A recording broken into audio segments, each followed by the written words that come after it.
Today I'm testing 500 PF with 1.7 TC and Nikon Z9. Reason I'm testing with 1.7 TC is because I don't have 1.4 Mark 3 TC, and this with FTZ adapter it only 1.4 Mark 3 TC is working. My Mark 2 TC is not working as of now. So effective aperture becomes from attaching 1.7 TC becomes 5.6 to 9.5, so it is pretty dark.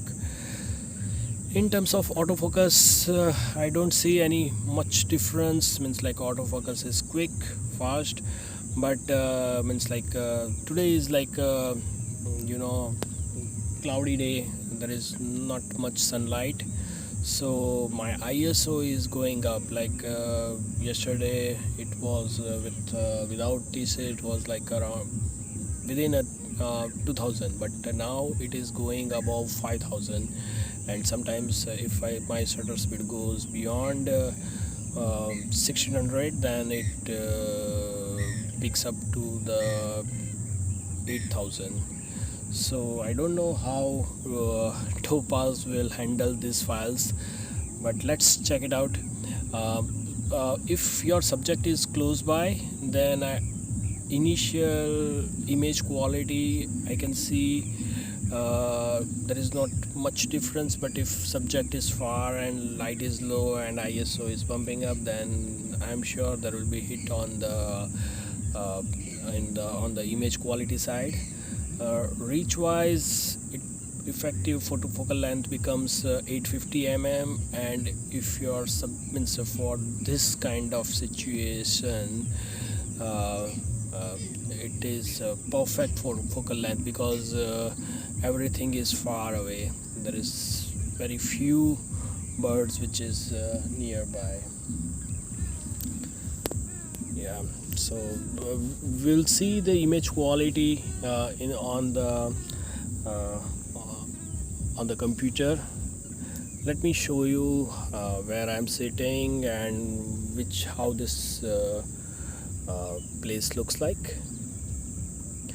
And now little bit sunlight is coming, so yeah, so it's good sign. So my ISO will be dropping soon. This is a kind of dim black, and you can see now sunlight is coming. So let me grab some shot with the sunlight. Yeah, purple moorhen is flying by. So let's check it out, the how AF and the image quality performs.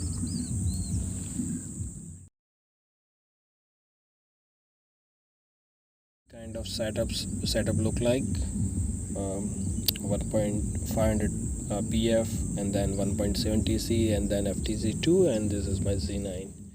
My autofocus setting is wide area large with subject detection on, animal eye detection on, and with EFC, and subject tracking is kind of steady subject with lock on, not an erratic one, because these ducks are their trajectory is very predictable. So if you are shooting this swallow or kind of thing which is whose flight are very erratic, then you can have different setting.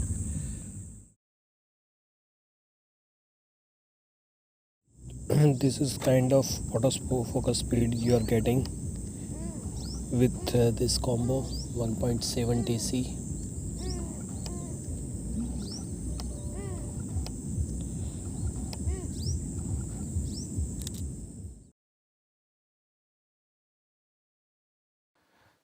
We are back on the computer, and images you are seeing here are processed, and most of them are actually cropped 60 to 90%.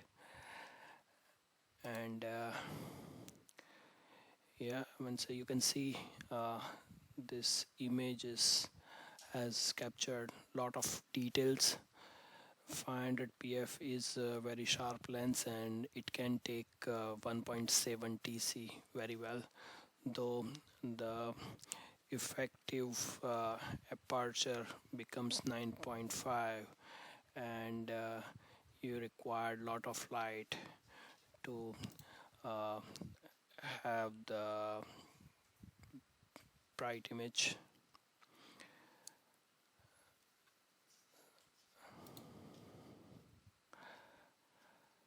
So I am browsing through various images captured on that day. Stone Chat is trying to catch a spider. So I'm pretty happy with the images.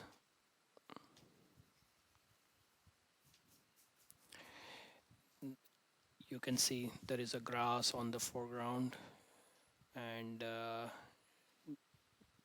it has blurred that particular grass, and autofocus is able to track the subject from the various obstacles. Yeah, these are the images from the same day. On the some other day, I went to the Gajorloba wetland, and I am going through with various images captured on that day. So on Gajorloba, I got a lot of light, and you can see, and the images are very bright, and background is also very far, so bokeh is also good. In some of the images, background is very close, so it is not that much blurred, but you can see images are very sharp. It has written uh, very good details.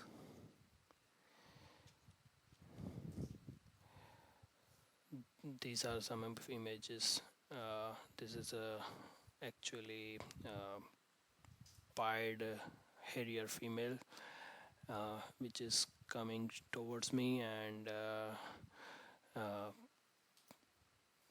1.7 and 500 pf on Z9 has tracked this female very well.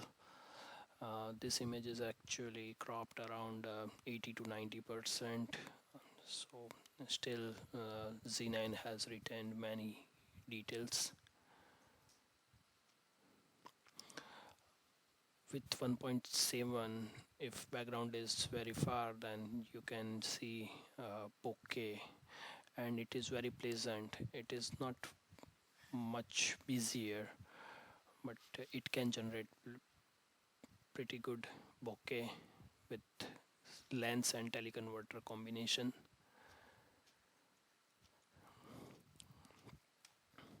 This is where red-crested pochard comes very close to me, and I was able to get some close-up of this particular bird, and you can see it got a good amount of details. Again, background with this particular combo is acceptable. In some of the cases, if it is very far, then you can able to get the creamy background.